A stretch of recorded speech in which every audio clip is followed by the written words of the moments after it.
Bezrat Hashem, alors on va étudier avec l'aide de Dieu le Dvar Malchut de la paracha de la semaine qui rassemble donc deux parachutes, Tazria et Metzora. Tazria et Metzora, le sujet de Metzora, c'est la lèpre. Ce sujet-là, c'est lié avec le Mashiach, directement. Pourquoi?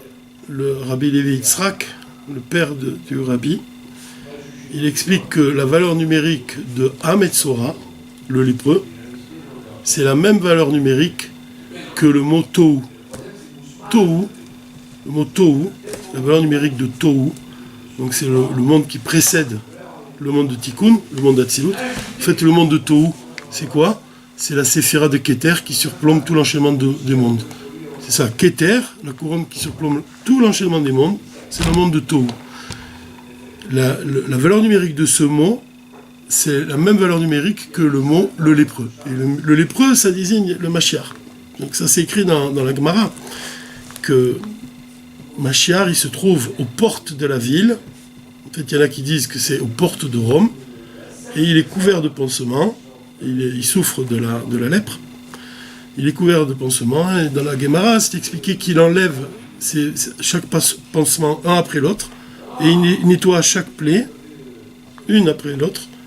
Pourquoi il n'enlève pas comme tous les autres malades les pansements en même temps? C'est parce que si jamais Dieu lui demande de délivrer le peuple d'Israël, alors il est tout de suite prêt. Il ne perd pas de temps à remettre ses pansements, et il ne perd pas de temps. Donc il va directement, il va sauver le peuple juif. Maintenant, les péchés de tout le peuple d'Israël, ils ont pour conséquence que Mashiach, il a la lèpre. Ou un Metzora. C'est pas qu'il est accablé de cette plaie-là ou de cette maladie-là parce qu'il a péché lui-même. Pas ça du tout, c'est parce qu'en fait il porte les souffrances du peuple d'Israël. Maintenant, le point central de l'enseignement de la Chassidut, c'est que, comme le Rabbi Levi Yitzhak il explique, que Metzora, c'est la même valeur numérique que Tohu, le monde de Tohu, donc la séphira de Keter. Donc on doit comprendre que la lèpre, Negaim, les plaies de la lèpre, elles sont liées avec une lumière excessivement élevée, puisque c'est la lumière de Keter. Maintenant, pour quelle raison ça s'exprime par une maladie? Et c'est tout le sujet du Dvar Malchut. Dans les explications qui sont données par le Rabbi, il y a notamment dans le Dvar Malchut, c'est expliqué que le mot Nega, donc la plaie, Nega, les plaies de la lèpre, ce sont les mêmes lettres que Oneg. Oneg, ça désigne le plaisir, le délice. Donc de là, on doit comprendre que les Oroth à Elyonim, les lumières supérieures de la lèpre, des Negaim, ces lumières à la supérieure, Kae al-Prinat Oneg Elyon. Donc la plaie elle-même, c'est Nega, elle est liée avec Oneg, le plaisir de Dieu supérieur. Ça, c'est les lumières de Tohu, finalement. Ce sont des lumières supérieures. Ce sont des lumières très élevées, les lumières de Tohu. C'est le monde de Keter, le monde de Tohu. Il a deux niveaux. On parle du niveau le niveau supérieur, c'est le niveau d'Atik. Il représente le plaisir divin, le plaisir de Dieu, le plus élevé. C'est lié avec la Chassidut, la partie la plus profonde de la Torah, l'essence de la Torah. C'est lié avec le plaisir divin. Donc ce Oneg là, quand il descend dans le monde, il est tellement élevé que parfois, on le voit, pour le dire dans les mots du Rabbi, sans rentrer dans une explication, dire les mots tels que le Rabbi, ils sont donnés dans le résumé du Dvar Malchut, c'est écrit comme ça. Atzarat, la plaie, la lèpre, mais Samelet est Agalut. Elle symbolise quoi? Elle symbolise l'exil. Et la Tahara, à Metzora, et la Taharat à Metzora, de purifier la lèpre, comment on purifie cette maladie-là? Ça donc, cette purification, elle représente la Géoula. Donc Metzora, la lèpre elle-même, elle représente l'exil. Et le fait de guérir cette maladie, ça représente la Géoula. Atzarat i be'etzem orot gvuim. Comme on vient de dire, la lèpre, en fait, profondément, c'est quoi? Sont des lumières supérieures. Sha'kelim lo achlu lekabel ou le'achil otam. Sont des lumières qui ne peuvent pas s'habiller dans des kelim. C'est tellement élevé que les récipients, les réceptacles, il n'y a pas de réceptacle capable de supporter une telle lumière. Mikar keblu aklipot kochot vechen baat atzarat. C'est-à-dire que comme cette lumière-là, elle ne peut pas s'habiller dans des réceptacles, alors la reine qui bloue sont les clipotes, les forces du mal qui vont se nourrir de cette lumière-là, et c'est de cette manière-là que vient la lèpre, que vient cette maladie-là. C'est le fait que ce sont des lumières supérieures qui ne s'habillent pas dans des réceptacles. C'est comme ça que vient la lèpre. A Pitaron Lazé, c'est quoi? Chez Aliédé à Bitoul, c'est par la soumission. Yagia Adam, les Dargash, les Ma'alam et Orot Vekelim. L'homme, il arrive à un niveau qui dépasse les lumières et les réceptacles. Ce niveau-là, c'est la Torah. Et par la Torah, il peut, par la Torah, unir des lumières qui sont supérieures, Ratso, c'est on va expliquer ce que c'est. Imakelim, avec des réceptacles, chauves.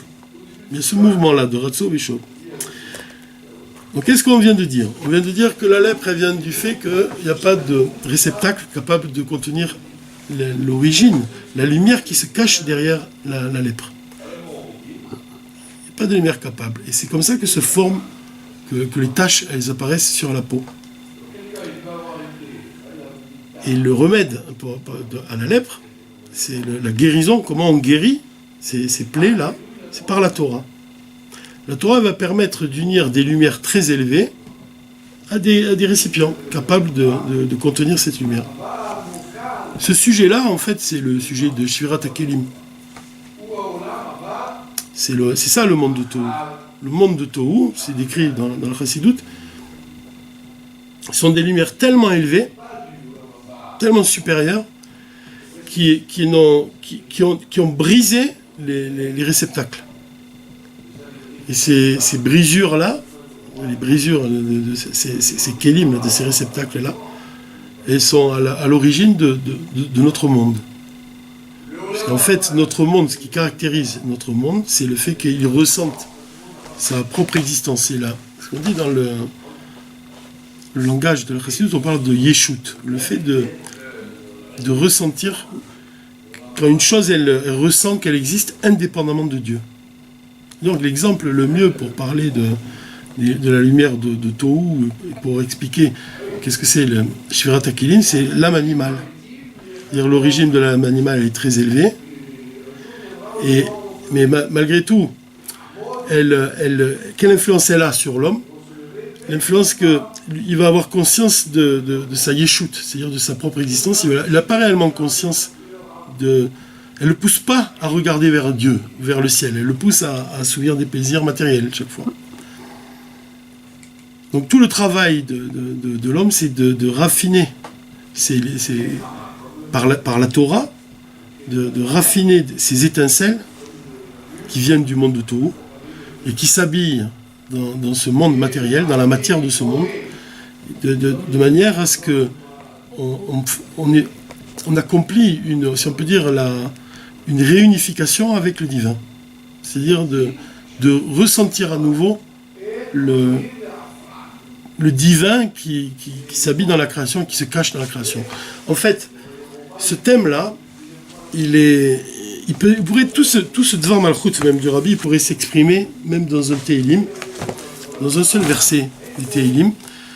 C'est ce qui est écrit dans le verset 12, dans le 12e verset du Tehillim 18, Chai, Yutret.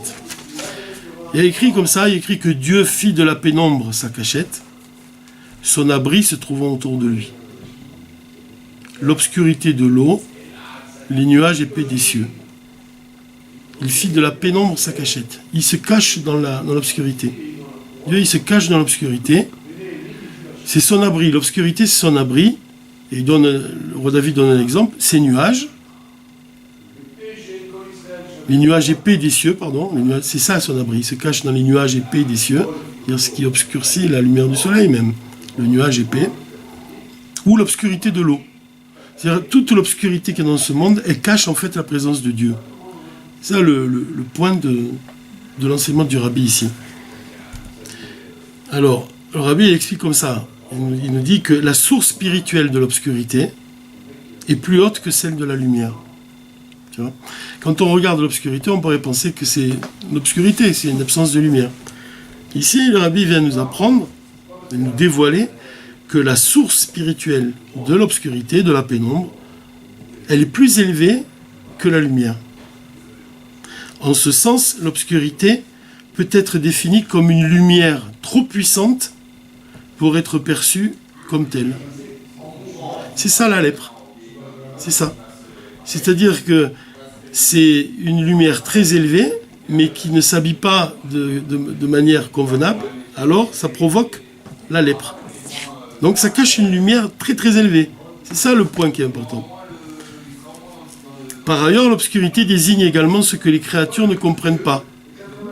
C'est vrai, quand on parle de l'obscurité, on pense à quoi ? On se dit, c'est l'obscurité, c'est ce qu'on ne comprend pas. Et quand on parle de la lumière, ça signifie quoi ? Ça exprime quoi ? C'est ce qu'on saisit, ce qu'on comprend. La lumière, c'est ce qu'on comprend. L'obscurité, c'est ce qu'on ne comprend pas. Mais en fait, c'est le contraire, le Rabbi vient de nous dire. En fait, c'est l'affirmation inverse qui décrit la réalité. Pour quelle raison ? Car ce que nous comprenons a subi une contraction. La lumière, en fait, elle vient d'un tzimtzum, d'une contraction. C'est-à-dire, toute la lumière qui s'habille dans le monde, toute la lumière qui crée le monde, elle vient d'un tzimtzum. Elle vient d'une contraction de la lumière de Dieu. Comme c'est écrit dans le Tanya. Dieu, il a mis sa grande lumière de côté, c'est-à-dire qu'il se cache dans le monde, son essence, elle est cachée dans le monde, et c'est juste un fin reflet de la lumière de son essence qui est à l'origine de la création des mondes. Donc, ce qu'on appelle la lumière, en réalité, c'est l'obscurité, puisque c'est juste une contraction de sa lumière, de sa grande lumière. Alors que ce que nous saisissons pas, l'obscurité, c'est effectivement de la lumière. Puisque l'obscurité, la source spirituelle de l'obscurité, elle est plus élevée que la lumière. Ça, c'est écrit dans le Sefer HaMa'amarim, de l'année 5686, à la page 122.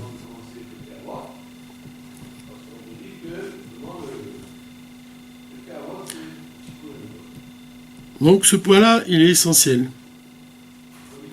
Il y a un autre point qui est apporté ici par le Rabbi. Il cite un autre Mahamar, un Mahamar qui est très important, que des fois on cite pendant ce cours.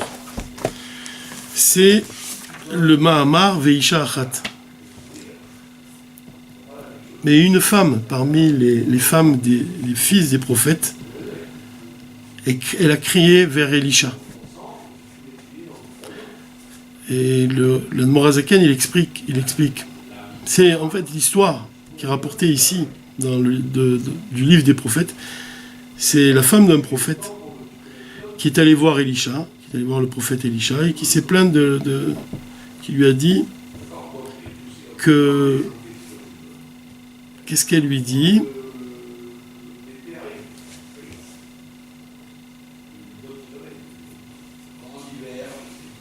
Comment elle lui dit ? Elle lui dit... En fait, cette femme-là, elle représente l'âme d'un juif. Et l'âme d'un juif qui crie à Dieu. Elisha, elle représente, ici, c'est un exemple pour exprimer le Dieu.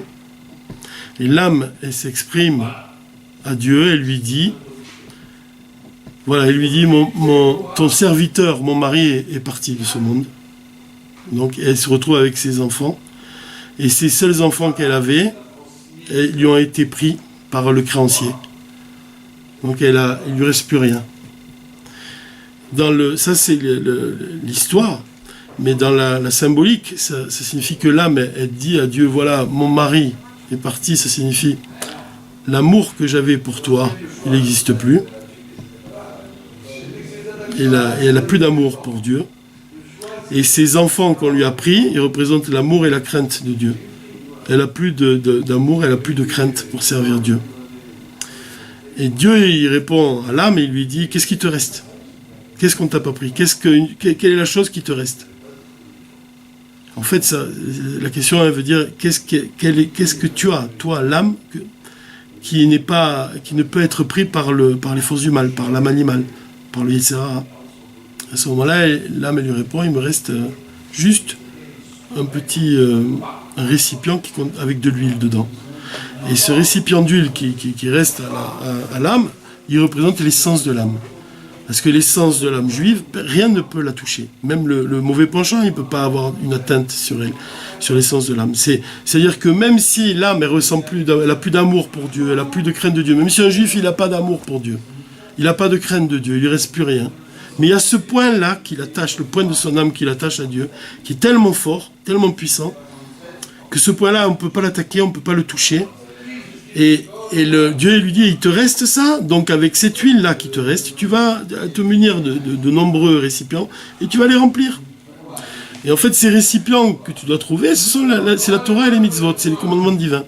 Donc tu dois en fait illuminer les commandements divins que tu accomplis, même sans ressentir de l'amour et de la crainte.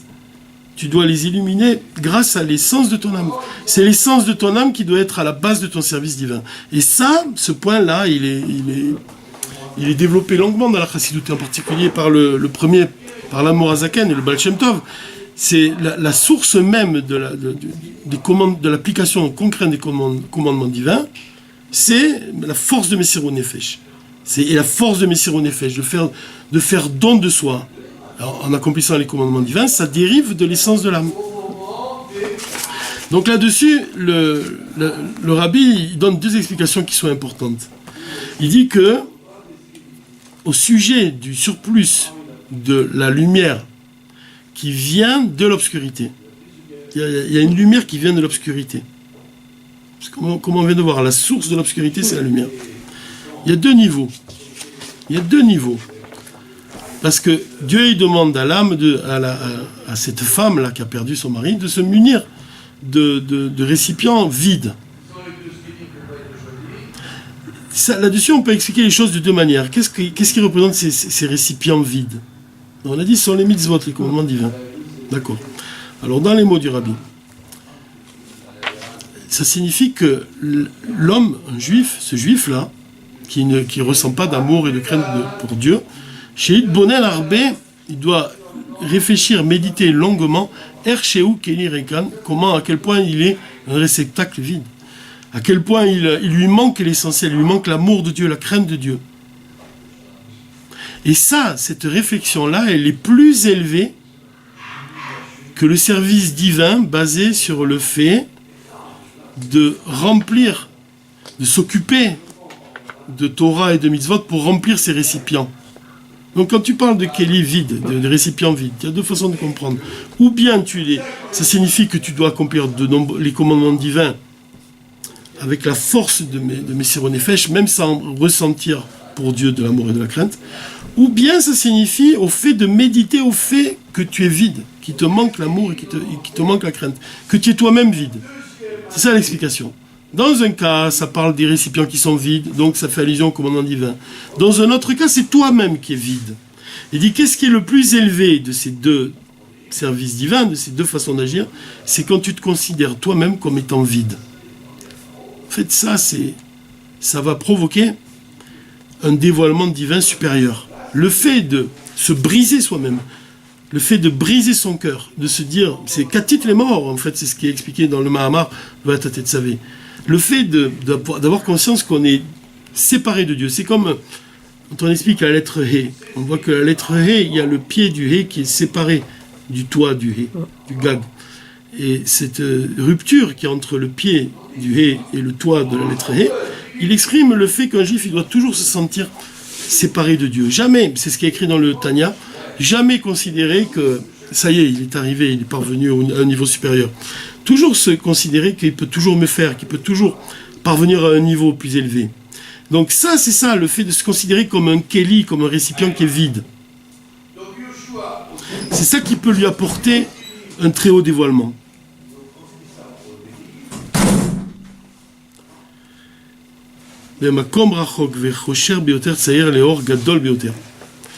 Quand on est dans un endroit vraiment obscur, c'est sûr qu'on doit apporter, pour éclairer cet endroit, une lumière supérieure. Donc c'est sûr qu'on voit que la lumière qui vient de l'obscurité, par le fait de s'occuper de Torah et de mitzvot, comme on a dit, de remplir des récipients, c'est vrai que c'est important, c'est vrai qu'on apporte de la lumière dans un endroit qui est obscur.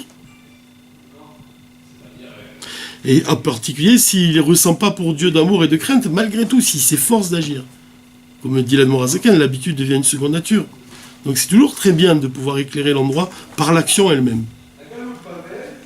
Et donc ça provient de quoi? Pourquoi il parvient, ce juif-là, à servir Dieu, même s'il ne ressent pas d'amour et de crainte? Et le Rabbi, il écrit « Ou mipne tokef haït kashrut shelo be'elokut » c'est parce qu'il est lié avec le divin de manière très profonde. J'ai mitzad etsem aneshama, du lien de l'essence de son âme avec Dieu.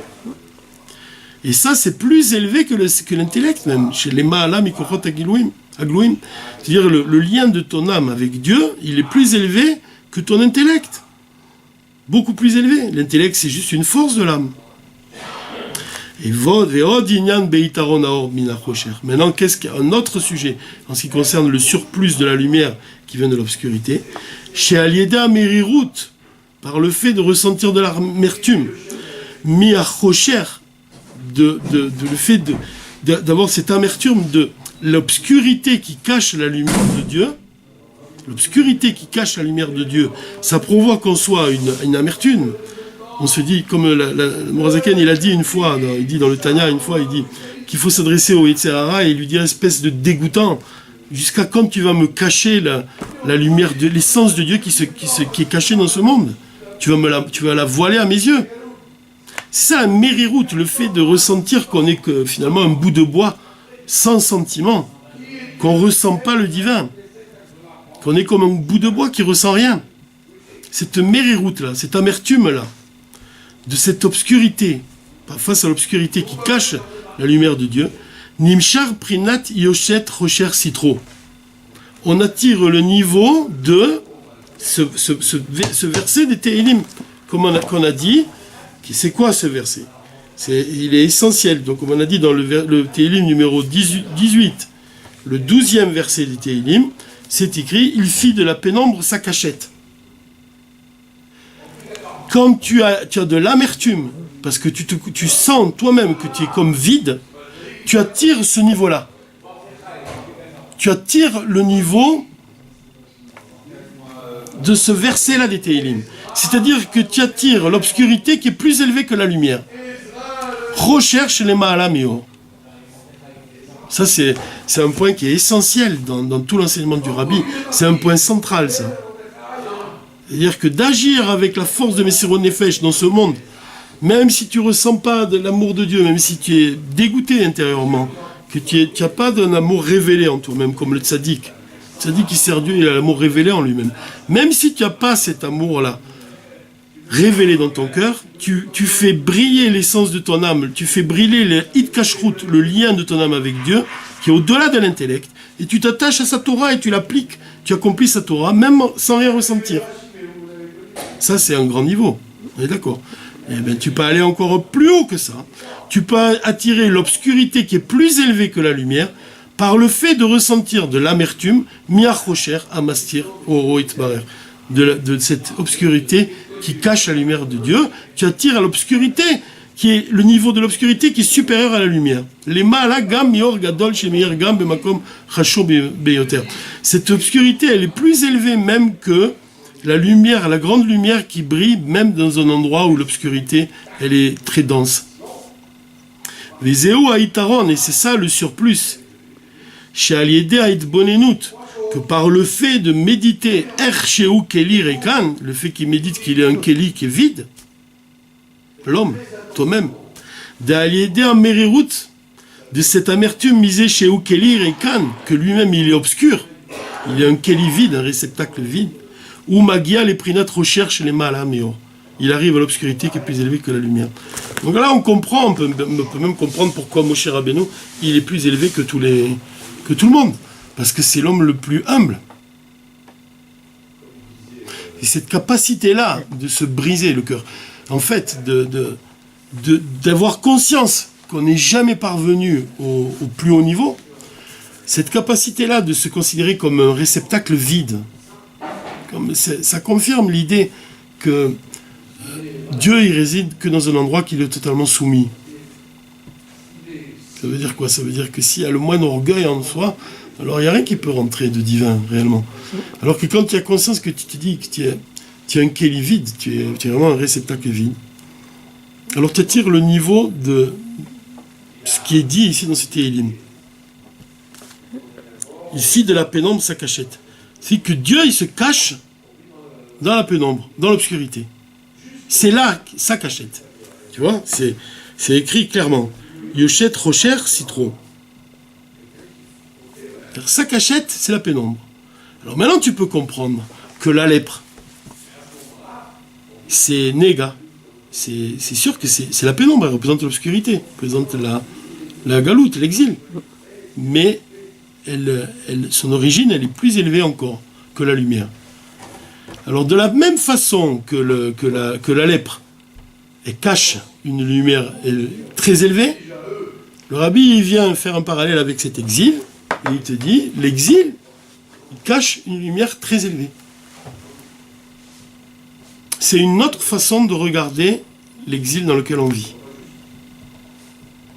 C'est-à-dire de ne pas regarder l'exil comme une absence de lumière, au contraire, de considérer que l'exil, il cache une lumière plus élevée que la lumière qu'on connaît.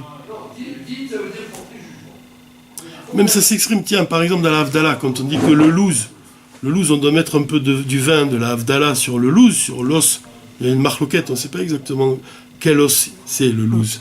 On ne sait pas exactement. Il y en a qui disent que c'est le dernier, le premier os de la colonne vertébrale, et puis il y en a un autre avis qui dit que c'est un os qui fait pas partie de la colonne vertébrale et qui est comme ça entouré qui tient un peu sans être attaché à un autre os. Et ça a l'air d'être plutôt cette version-là qui est vraie. Parce qu'on dit que dans cet os-là, dans le louz, pourquoi on met du vin? Parce qu'à l'intérieur de cet os, il y a une lumière plus forte que celle du soleil. C'est la lumière de Triatamétim, de la résurrection des morts. C'est pour ça que cet os-là, il est indestructible. Indestructible, il ne peut pas se détruire. Et c'est à partir de cet os que Dieu il va reconstituer le corps de tous ceux qui sont partis. Ezrat Hashem Bekarov, le Triatamétim. Donc tu vois que dans un sujet comme ça, un os, ça représente l'obscurité, tu vois qu'à l'intérieur, il cache une lumière supérieure. Donc c'est ça tout le rapport qu'on fait, puisqu'on a dit que Néga, la plaie de la lèpre, en fait, dans un ordre différent, c'est Oneg, c'est le délice, c'est le plaisir. Et comme on a dit à Metzora, ça désigne le Mashiach, c'est les lettres de la même valeur numérique du mot Tohu, c'est-à-dire qui est égal à 411. Donc, on doit comprendre que dans l'exil, dans l'obscurité de ce monde, se cache en fait une lumière qui est excessive, une lumière qui dépasse tout ce qu'on connaît. C'est la lumière de la Géoula. Ça, c'est l'enseignement principal en fait. Ken gam benoga le galut ve Géoula. Voilà, entre l'exil et la Géoula, chez galut va elem va Esther, emrak bechitzoniut. Tout ce qu'on voit, tout l'exil, toute la pénombre de tout ce qui nous apparaît comme quelque chose d'obscur, en réalité, c'est uniquement superficiel.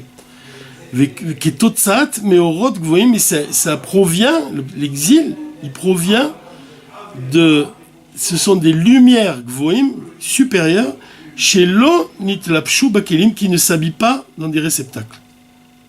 Il n'y a pas de réceptacle pour les contenir. Pitaron ou les galotes étaient ignano amiti chez la galoute. Comment on va développer? Qu'est-ce que c'est la solution? Comment on peut soigner la plaie de l'exil, si on peut dire? C'est en dévoilant le sujet véritable de l'exil. Comme on a dit, c'est quoi? Orot Elyonim, c'est une lumière supérieure. Valiédé Avodat Bene Israël Bebitul, et c'est par le fait de travailler, de s'annuler totalement à Dieu, c'est Messirou Nefesh, par la force de vraiment faire don de sa propre vie, Bisman Agalot, au moment de l'exil, qu'on agit que même ces lumières-là, Itlapshu Bekelim Lemata, elles vont s'habiller dans des récipients ici dans ce monde. Kolze Meromaz Beparashiot Tazria Metzora, tout ça c'est allusionné dans les parashiot Tazria et Metzora, et aussi dans les parashiot Achare Kedoshim, et aussi dans le Perka Avot, et aussi dans le mois de Iyar, et aussi dans la Sfirat Malchut Shebatiferet. Tout ce sujet-là, on est en ce moment au lendemain de Pessah. Le mois de Pessah, c'est le mois des miracles. Et qu'est-ce qui vient après le mois de Pessah? C'est le mois de Iyar.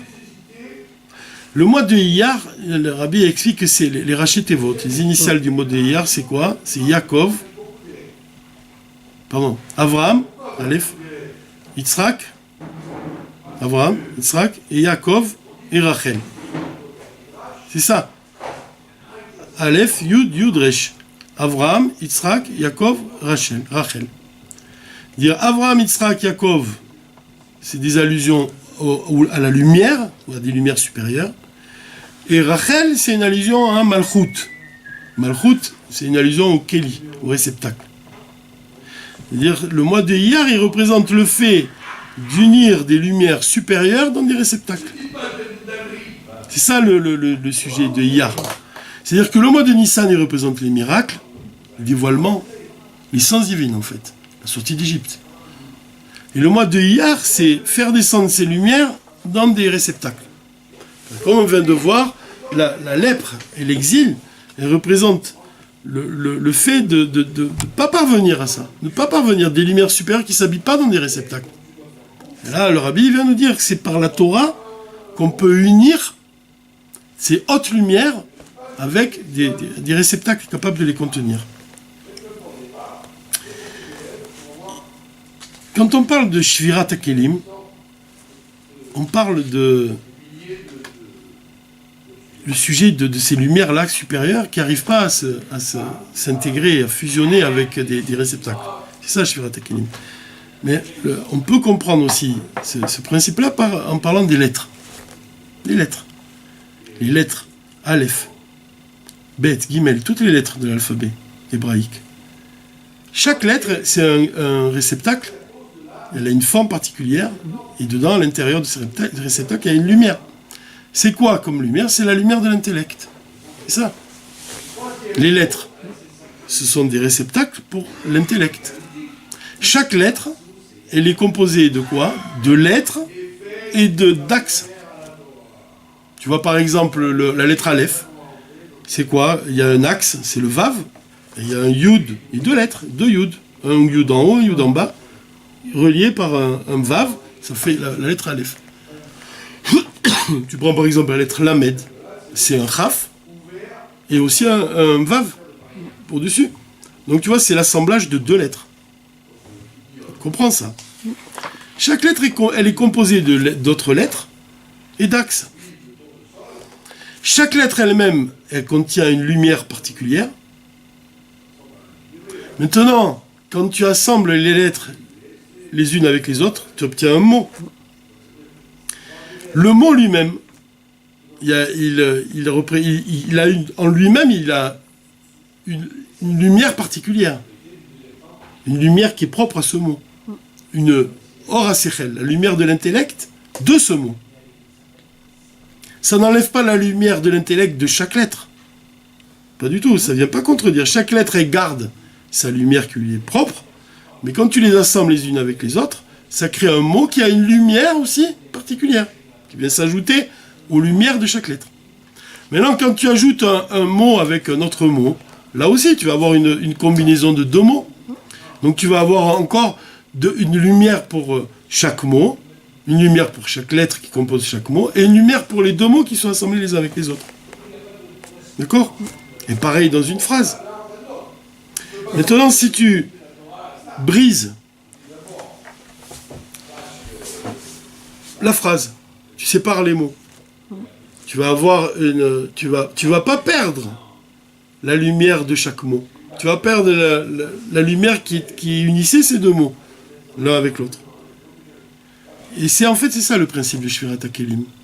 Shvirat HaKelim, c'est quand tu brises le réceptacle lui-même. Quand tu brises la lettre elle-même, alors tu n'as plus de... Tu perds la lumière de l'intellect qui s'habille dans cette lettre en particulier. Il y a une différence entre le fait de séparer deux mots ou le fait de briser les lettres qui composent ce mot. Shvirat HaKelim, c'est une lumière qui est tellement forte qu'elle va briser le keli dans lequel elle s'habille. Et c'est les brisures, les shvirat, ce qu'on appelle, qu'est-ce qu'on obtient finalement? On n'obtient plus que si tu prends quand tu prends un récipient en argile, tu le brises, qu'est-ce que tu obtiens? Tu obtiens plus que de l'argile. Dans le Chassidoute, on explique longuement ce principe-là de Shvirat HaKelim. C'est bien de le voir dans les mots, citer quelques passages ici, du livre du Rav Yossi Ives, c'est Derech Talshalut, sur les Kelim, sur Shvirat HaKelim.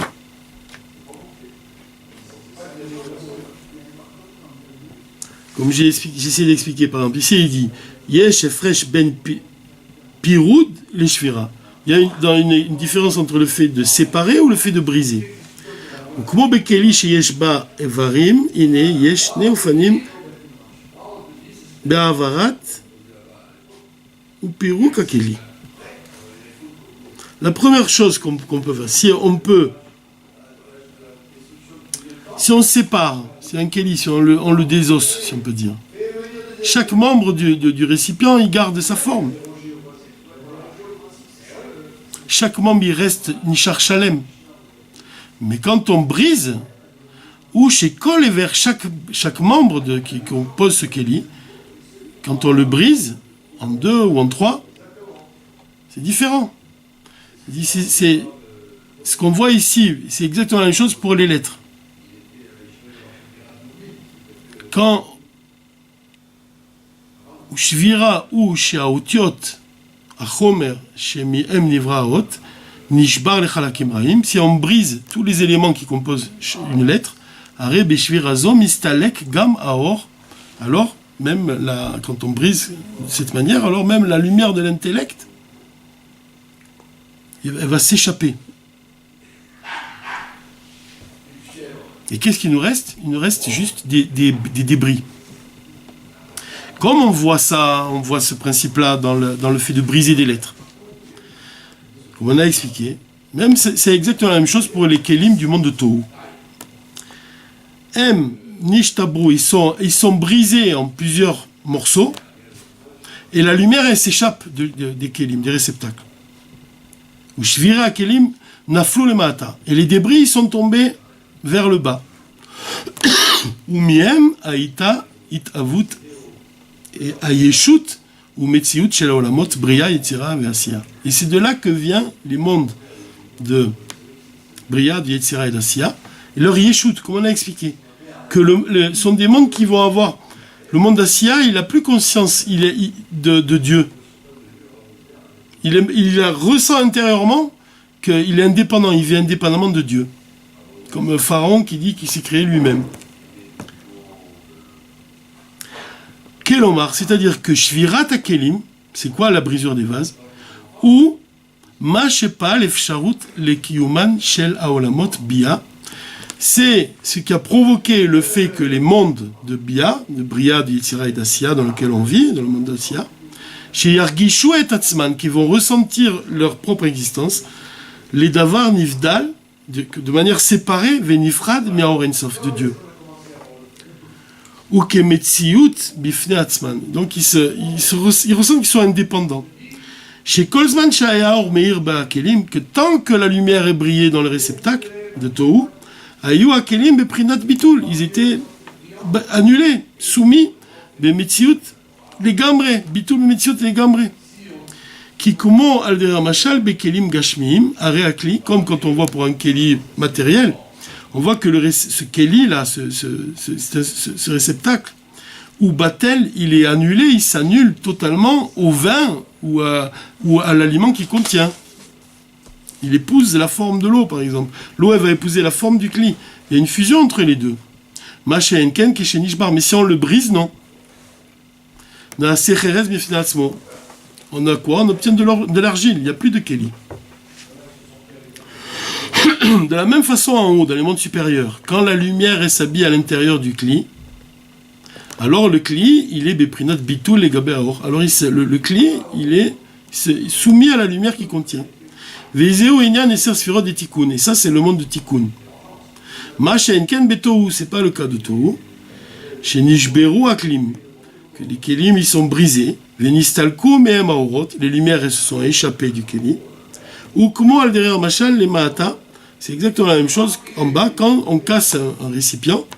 Alors on n'obtient que de l'argile. Veino batelod, et c'est plus un récipient. D'allier shvirat akelim par le fait de briser un récipient. Naasu beprinat yesh ad shemien nimshar itavut ayesh vedavar nifrat debia. On a le fait de briser un récipient, on crée le yesh, une existence séparée. Et à partir de cette existence séparée, nimshar itavut alors est créé le yesh et la chose séparée des mondes de Bia. Ma'shenken de Prinat Akelim des Sphirot des Tikkun, c'est pas le cas du monde Atzilut. Parce que les Kelim, ils sont unis avec les lumières.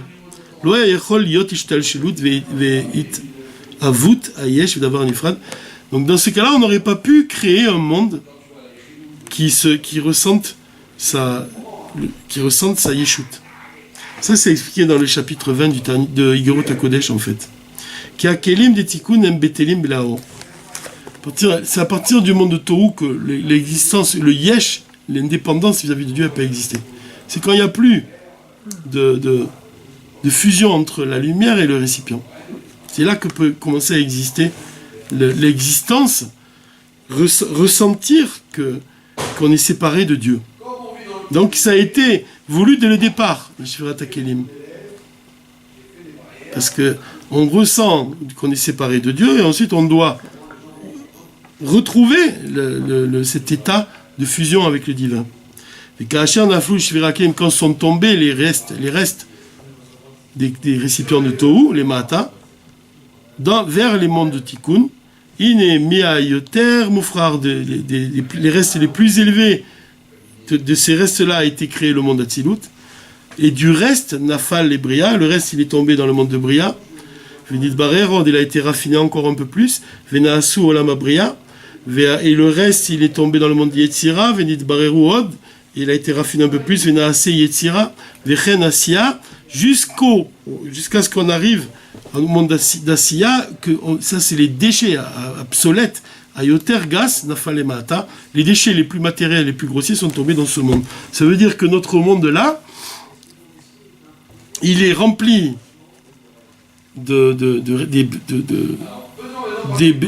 d'étincelles qui viennent du monde de Tohu.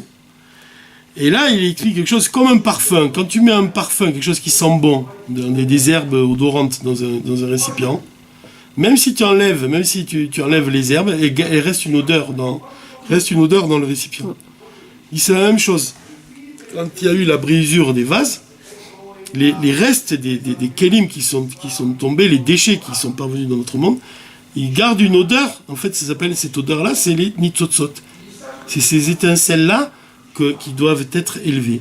Donc, notre travail à nous, c'est de ramener ces étincelles à leur état initial. C'est-à-dire de réunir notre monde, de raffiner ce monde matériel en dévoilant le divin qui se cache à l'intérieur. Donc là, on essaie de comprendre que finalement, la lèpre elle-même, elle représente des hautes lumières, donc, qui sont descendues dans ce monde et qui ont laissé, comme... En fait, ça s'explique, le Rabbi l'explique de cette manière. Je vais donner un exemple plus concret. donne un exemple. On pourrait même citer l'exemple de Rabbi Shimon Bar Yochai. Quand Rabbi Shimon Bar Yochai il était dans la grotte, il est resté 12 ans à étudier la Torah, il avait comme ça une très haute perception du divin. Quand il est sorti et qu'il a vu un homme qui profanait Shabbat, je crois, il l'a regardé, on dit, et il a brûlé. Il a enlevé la vie rien que par son regard. Pourquoi je vous parle de ça? C'est parce que le Rabbi il explique ici un exemple, pour comprendre qu'est-ce que ça veut dire. Il nous dit que quand on prie, et quand on a comme ça un grand dévoilement de simcha, quand on médite à la grandeur de Dieu, que ça crée en nous-mêmes un amour tellement fort, très élevé, un amour très très fort, que notre âme elle est sur le point de quitter le corps. Ça s'appelle klot hanefesh. Il y a une extase. C'est-à-dire que quand l'âme elle est tellement attirée par sa source, elle veut retourner à sa source, de par la grandeur du sentiment qui l'anime à l'intérieur, de par la force de l'amour qu'il ressent pour Dieu, son âme elle est prête à quitter le corps. C'est Ratso. Et comment on fait maintenant? Comment on a dit? Comment on fait pour que cette lumière-là, qui est Ratso, si jamais on la laisse s'échapper, dire cette lumière, si on ne la fait pas pénétrer, ce sentiment de Ratso, si on ne le fait pas pénétrer chauve dans un kéli, ça veut dire quoi? Ça veut dire dans le fait après la prière, après quand on ressent un sentiment comme ça, d'agir, de faire des mitzvot, d'accomplir les commandements divins, ou alors d'étudier la Torah, à ce moment-là, ce ratso-là que tu avais, ça va descendre et ça va s'habiller dans le chauve, dans l'action que tu fais, ou dans l'étude de la Torah que tu fais. Mais si tu fais pas ça, si tu pries pas, et si tu dis pas la Torah, cette lumière, elle va nourrir les clipotes. Ça s'exprime par comment? Ça s'exprime par le fait que tu vas être makpid, tu vas être dur avec celui qui fait pas la Torah. Ou alors ça va créer de la colère en toi vis-à-vis de l'autre, vis-à-vis de ton prochain. Pourquoi?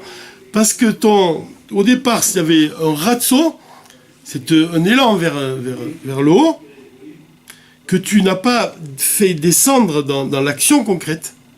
Et donc, cette lumière-là, elle va s'habiller de l'autre côté de la sainteté, dans les clipotes.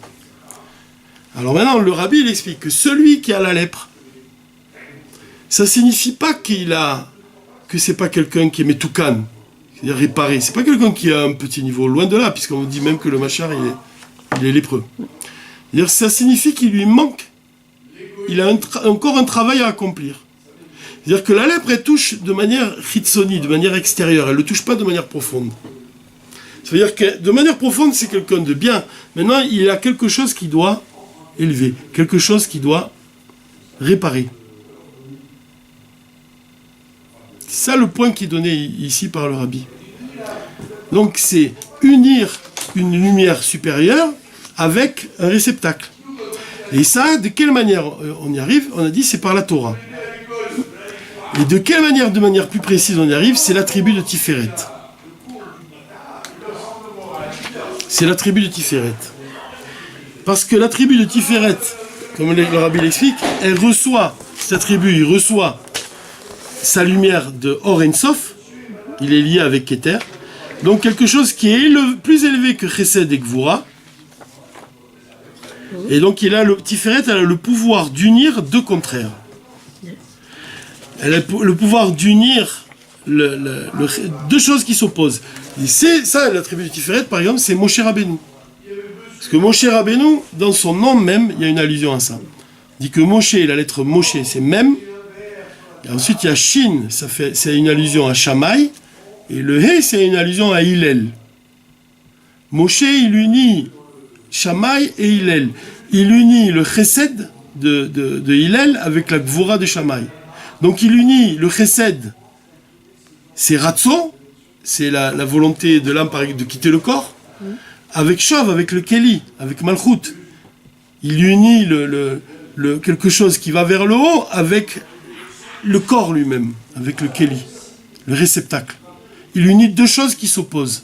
C'est ça la force de la Torah, c'est pour ça que la Torah elle est appelée Tiferet. Matan Torah, c'est Tiferet, comme ça c'est écrit. C'est que la Torah elle a le pouvoir d'unir des lumières supérieures avec le réceptacle.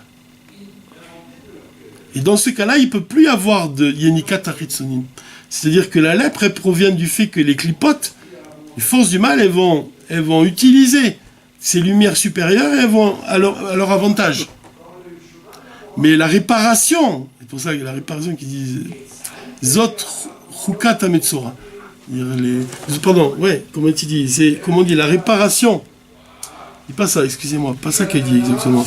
Il dit comment on répare la lèpre. Torah Hametzora. Comment, c'est par la Torah. C'est par la Torah qu'on peut parvenir à unir deux contraires, à unir Ratso Veshov,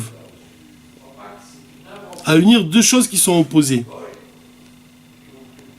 Dévoiler la lumière de l'exil dans ce monde. En fait, c'est ça. Faire de ce monde un réceptacle pour des lumières supérieures. C'est-à-dire même préparez-vous à la venue du Mashiach.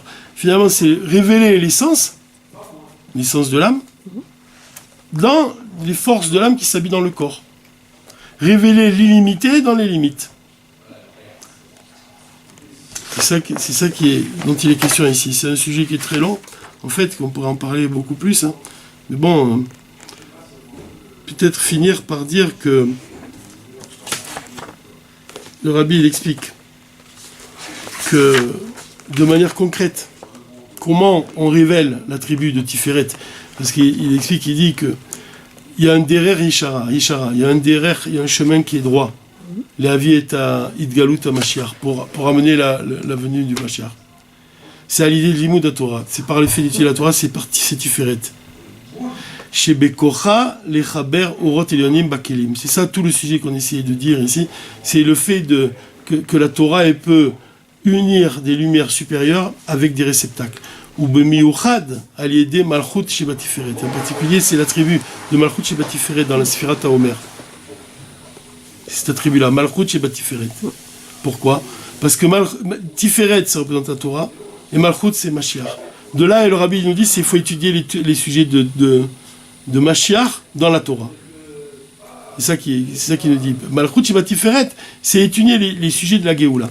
Là-dessus, il dit qu'on doit étudier en particulier la Pnimut à Torah la Chassidut, Torah Chassidut, et en particulier aussi Torato chez Nassi Doreno, la Torah du Rabbi. Aussi que cette étude-là, elle ça s'accomplit au moyen de 10 personnes.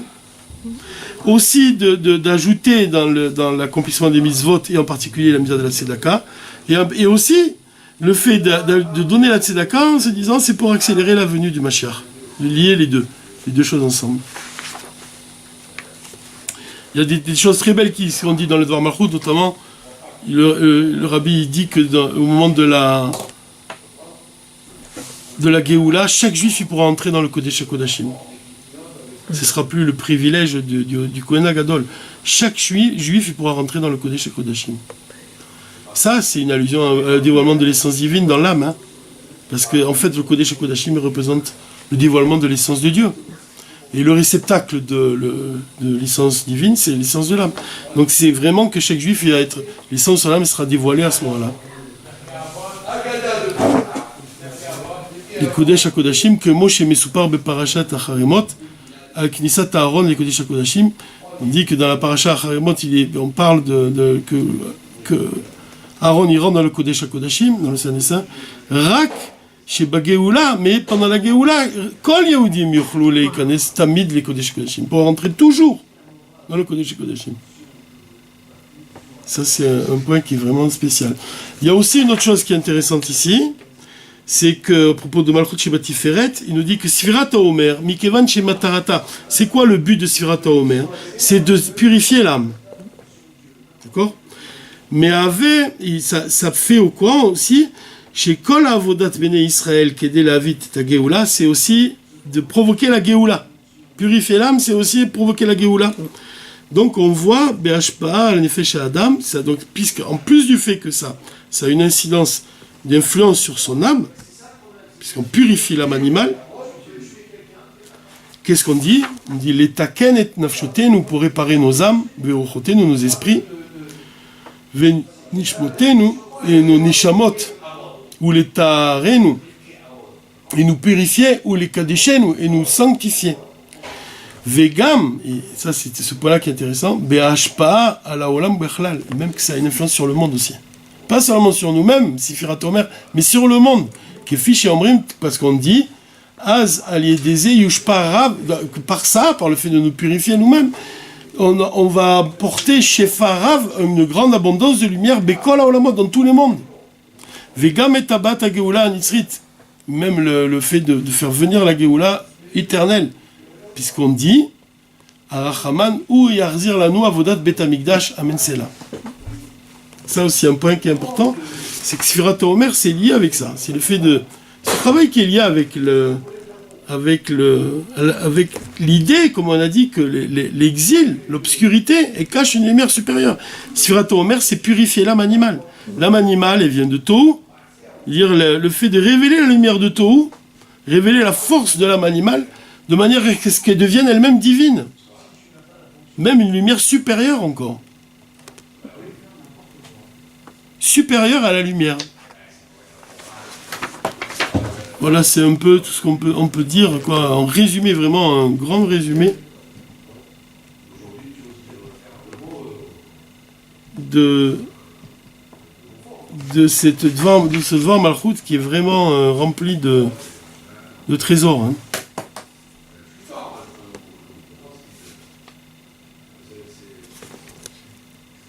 Peut-être on peut finir sur ça. Dire que, comme on a dit, le Rabbi Levi Yitzhak, le père du Rabbi, il dit que 411, c'est la valeur numérique de Tohu, dans la Metzora. C'est 411. Et j'ai regardé, comme ça, j'ai fait, je crois pas m'être trompé, 411 moins 358, qu'est-ce qui sépare un Metzora de 358 ? J'ai trouvé 53. Il y a 53. Tu rajoutes 53 à 358 et tu obtiens un Metzora, le Mashiach. Et aussi Tohu, la lumière de Tohu. Et je me suis dit, 53, c'est une allusion peut-être aux 53 chapitres du Tanya. Voilà, on n'a qu'à s'arrêter là-dessus.